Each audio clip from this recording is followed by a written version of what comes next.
Hi, நீங்கள் சென்னையில் ஆத்தென்டிக்கான கொங்கு நாட்டு ஸ்டைல் சாப்பிட்ணுன்னு நினச்சிங்கன்னா அப்போ நீங்கள் வர வேண்டிய இடம் ஆனந்த விலாஸ். சென்னையில் உங்களுக்கு 3 பிரான்ச் இருக்குது. பெருங்குடி, நுங்கம்பாக்கம், அப்புறம் சிஐடி நகரில் இருக்குது. டேஸ்ட் வைஸ் எல்லாமே சூப்பராக இருந்துச்சு. இங்கே சிக்கன் வடை, சிக்கன் கோலா உருண்டை, கோயம்புத்தூர் ஸ்டைல் சேவை பிரியாணி, கொத்து பிரியாணி கூட இங்கே கிடைக்குது. ப்ரைஸ் ரேட் பார்த்தீங்கன்னா 60 rupees சார்ஜ் பண்ணி 350 வரைக்கும் சார்ஜ் பண்ணுறாங்க. பரோட்டா நல்லா பெருசாக 2 பேர் சாப்பிட்ற அளவுக்கு இருந்துச்சு. நல்லா திக்காக இருக்குது. கொத்து பிரியாணி பார்த்தீங்கன்னா மேலே வந்து கொத்து கறி இருக்குது, கீழே வந்து சீரக சம்பா பிரியாணி வச்சுருக்காங்க, கூட சால்னா தராங்க. இது மட்டும் இல்லாமல் வெஜ்ஜுக்கு பார்த்தீங்கன்னா பன்னீர், கோபி, மஷ்ரூம் வச்சுருக்காங்க. இங்கே பிரியாணி ரேட் பார்த்தீங்கன்னா 300 கிட்ட சார்ஜ் பண்ணுறாங்க. 2 ஆள் சாப்பிட்றப்ப நிறைய குவாயிண்டோடு இருக்குது.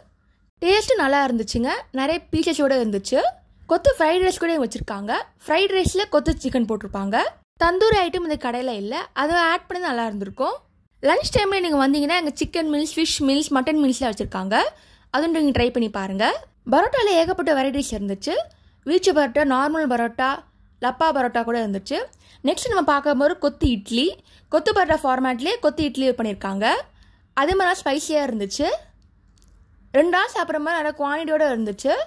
கொத்து பரோட்டா சாப்பிடாதவங்க கொத்து இட்லி ட்ரை பண்ணி பாருங்கள். கொத்து இட்லி நிறைய வகை வச்சுருக்காங்க. மட்டன் கொத்து இட்லி, சிக்கன் கொத்து இட்லி, எக் கொத்து இட்லின்னு இருக்குது. இங்கே இருக்க ஐட்டம்ஸ் எல்லாம் ரொம்ப யூனிக்காக இருந்துச்சு. நான்வெஜ் லவராக இருந்தால் கண்டிப்பாக உங்களுக்கு பிடிக்கும். நெக்ஸ்ட் நம்ம பார்க்க போகிறது கலக்கி. இது வந்து குழம்பு கலக்கி சால்னா போட்டு கொடுத்துருக்காங்க. ஃபைனல் டெசர்ட்டுக்கு வந்தாச்சு. டெசர்ட்ஸ்ன்னு பார்த்தீங்கன்னா இங்கே இளநீர் பாயசம் இருக்குது, சர்பத் இருக்குது, கோலி சோடா, ரோஸ் மில்க்லாம் அவைலபிளாக இருக்குங்க. கொங்கு நாட்டு ஸ்டைலில் உங்களுக்கு பிடிக்கும்னா கண்டிப்பாக இந்த ரெஸ்டாரண்ட் உங்களுக்கு பிடிக்கும். சிக்கன் வடை, சிக்கன் கோலா உருண்டா ஆல்மோஸ்ட் சிமிலராக தான் இருந்துங்க. டேஸ்ட்டு ஷேப் தான் வேறு மாதிரி இருந்துச்சு. சிக்கன் 60 நல்லா கிறிஸ்பாக இருந்துச்சு. வீச்சு பரோட்டாவும் சரி, எக் தோசையும் சரி நல்லா பெருசாக இருக்குது, தின்னாக பண்ணியிருக்காங்க. ஆனந்த விலாஸ் வந்தால் கண்டிப்பாக கொத்து பிரியாணி சாப்பிட்டு பாருங்கள். டேஸ்ட் வேறு லெவலாக இருக்கும். இந்த மாதிரி நிறையா ஃபுட் வீடியோஸ்லாம் என் யூடியூப் சேனலில் போட்டிருக்கேன், மறக்காமல் செக் பண்ணி பாருங்கள். தேங்க்ஸ் ஃபார் வாட்சிங். Like, share and subscribe.